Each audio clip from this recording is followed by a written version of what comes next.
Hello, this is Dave Derr at Alto Music, and this is my gear story. Today, we're visiting Alto Music, and we brought up our oldest piece of equipment.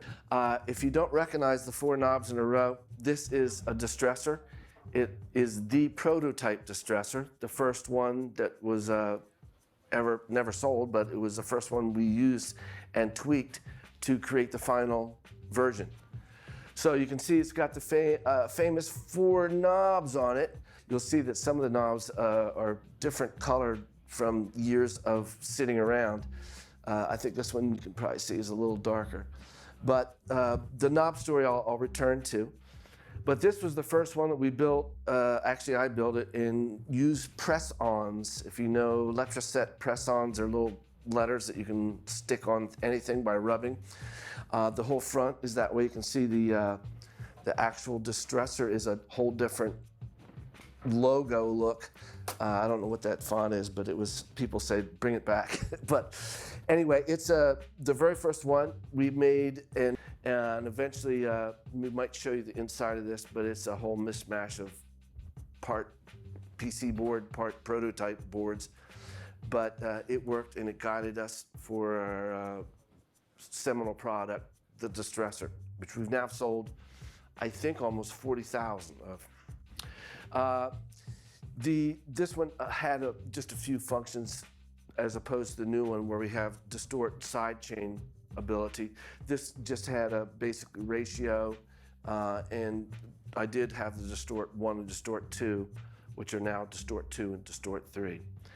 But anyway, that's our oldest piece of equipment that we have in the factory. I believe the vintage is probably 93 or 94, 1993 or 1994, a couple years before we started selling anything.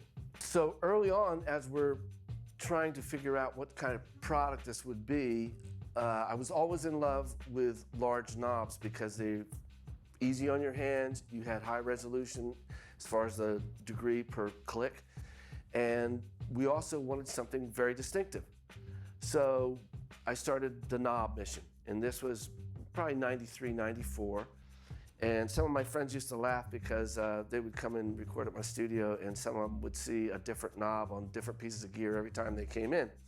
But anyway, after a brief search, we realized we wanted a slightly different color than your usual black knob.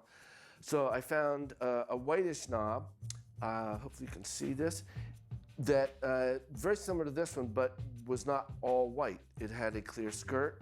So we actually customized it. Actually, I believe one of these might be the one where I actually personally hand painted this black skirt, turned it white, and we gradually tweaked it a little bit. They were very inexpensive originally, $2, $3. Over the years, they went up because they were semi-custom, and we ended up going to a different manufacturer completely, and now the price is fortunately back down. But we've got them trademarked, and part of the reason is they are kind of our calling card. When you look at many pictures, one of the things that jumps out is the white knobs on our gear. And of course, that was not an accident at all. We spent a long time going through many knobs. But we actually trademarked the white knob. Not an easy thing to do. And basically, that helps us uphold our IP and our look and feel, especially when it comes to software clones. Clones and software have become a real problem. So as it's kind of our calling card, we trademarked that knob so we could stop people from using the likeness.